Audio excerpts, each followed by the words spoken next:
The tugboat, for its size, is the most powerful craft afloat. And the star tugs are the power behind the docks and waterways that make up the big city port.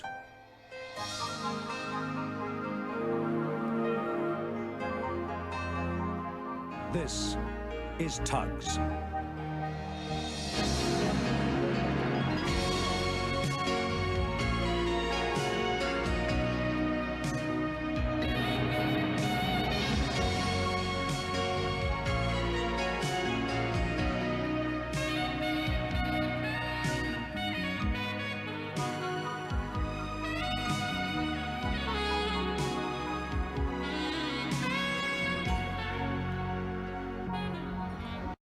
High tide. The tugs of Big City Port never stopped working, even at night. When darkness fell, tugs that were on a job would always finish it, even working through the night sometimes until dawn arrived. The work of the tugs was very important. Goods brought to the port by road and rail were stacked high along the docksides. The tugs would transport the cargo by barge out to the huge steamers and carry back goods brought in by them.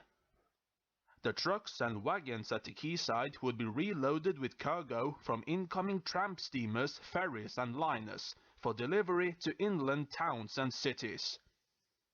One of the most important cargoes was coal, needed by the steamers for fuel as well as by the industries of the city.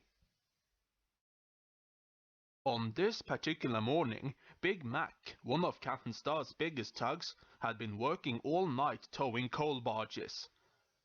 As he arrived back at the Star Pier, the other tugs laughed to see him covered in coal dust. "Well," smirked Top Hat, "it never fails to amaze me.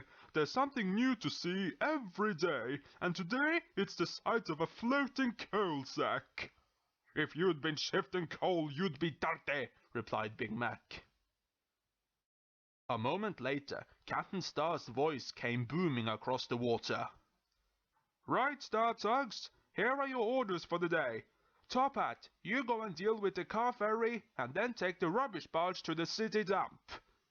"Rubbish barge? Me?" complained Top Hat. "Do I have to?"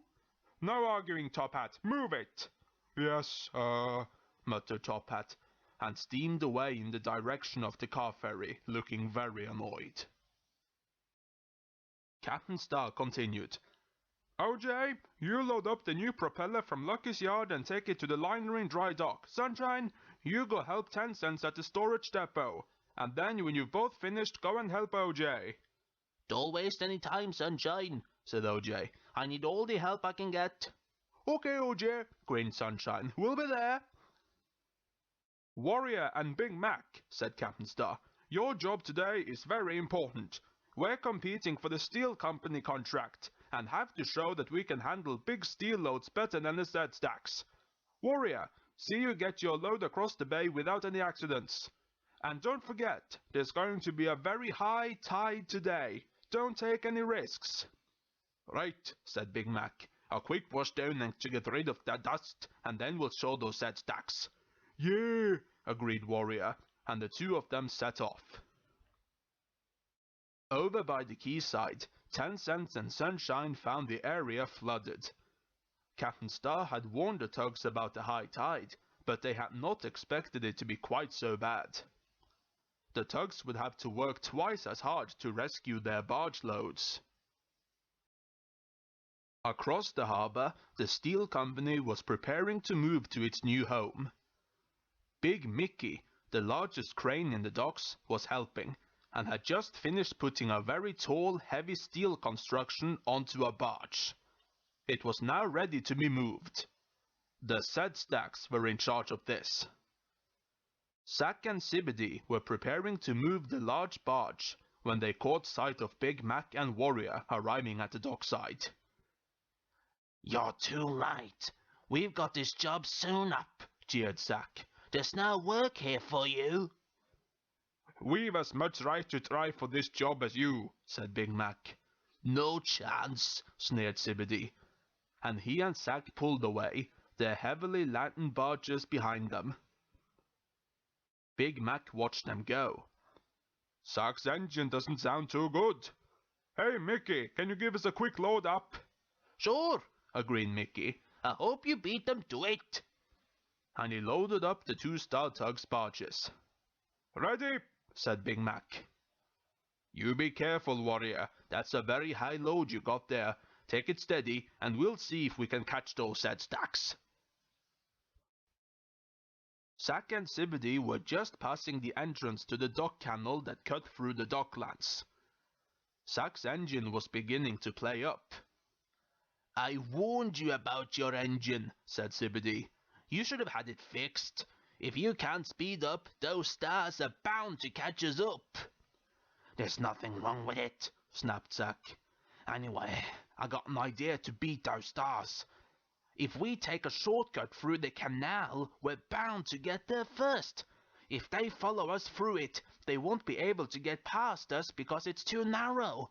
They'll have to stay behind us, right? Brilliant, Zack, grinned Zebedee. Let's go. Behind them, Big Mac and Warrior watched the 2 set stacks turn into the canal. What are they up to? Wondered Big Mac. They're taking a shortcut through the canal, said Warrior. Come on, we'll follow. No, said Big Mac. They won't get through, it's high tide. So what? asked Warrior. Why should that make any difference to them? Bridges, Warrior, explained Big Mac. With that high load they're towing and the high tide, they'll never get under the bridges over the canal. They'll have to turn around and come back, and by that time we'll be well ahead of them. But at the other end of the canal, Top Hat was just entering, pushing Lord Stinker, the rubbish barge, ahead of him. On either side of him were the railway tugs, Eddie and Frank. Several bridges spanned the canal, the lowest one carrying the railway track. The said stacks hadn't given a moment's thought to their tall load and the high tide. As they steamed up the canal, they rounded a bend just before the railway bridge and saw Top Hat approaching from the other side of the bridge, his wide load almost filling the width of the canal. Someone was going to have to reverse. Top Hat hooted at the set stacks. Reverse if you please, he ordered. I have the right of way. We're heavier, said Zack. You go back. My load is wider, sniffed Top Hat. You got 5 seconds to back up, snapped Zebedee. Right, well, so have you then, replied Top Hat. 5, warned Zack. 4, said Top Hat. I'm coming through. So am I, said Zebedee. 3. We'll see about that, said Top Hat. 2, 1, yelled Zack, and he and Zebedee turned up to full power and charged under the bridge. But so did Top Hat. He charged towards the bridge, pushing Lord Stinker ahead of him. Look out, Top Hat, cried Lord Stinker. Look at Zebedee's load. It's too high. Top Hat glanced up and saw Zebedee's high load about to hit the bridge. Instantly, he threw his engines into reverse, backing away from the bridge as quickly as he could. A second later, Zebedee's load hit the bridge and toppled off into the canal, bringing part of the bridge down with it. The tugs looked on horrified as the ends of the rails settled slowly into the murky canal water. What are we going to do now? asked Zack.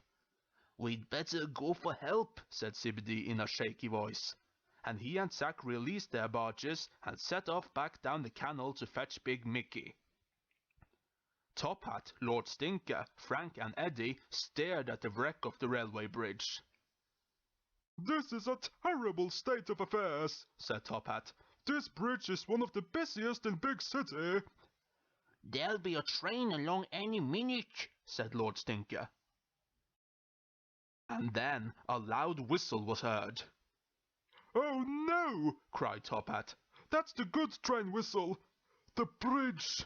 It's too late to warn the train. The broken rails now ran down into the canal, and so the train would end up in the canal too. Quick, cried Lord Stinker. Push me under the rails. What? Said Top Hat. Oh, I see! A brilliant idea! But if this doesn't work, you'll be in great danger yourself. Don't remind me, said Lord Stinker. Just get me under the end of the rails, quick! Seconds later, the train arrived. It ran across the broken bridge, down the rails, and came to a stop in the rubbish barge, just above the murky water of the canal. It worked! Cried Top Hat jubilantly. Stinker, you're a smelly old genius!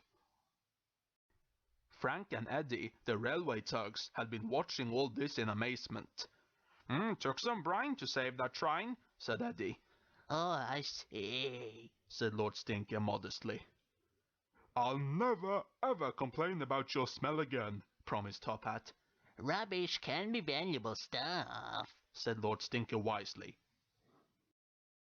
That evening, over by the quay, Sunshine and 10 Cents were watching the tide go down. Well, it's been a hard day, but we're all finished now, sighed 10 Cents. Yeah, agreed Sunshine. I bet everyone else had an easy day with just waiting for the tide to go down. Yes. I expect Top Hat to live with Lord Stinker and then spend the day resting somewhere quiet. Somehow he always manages to take it easy. The next day, work started on repairing the bridge. There was no serious damage to the train, thanks to Lord Stinker and Top Hat. For once, Captain Star had reason to be proud of Top Hat.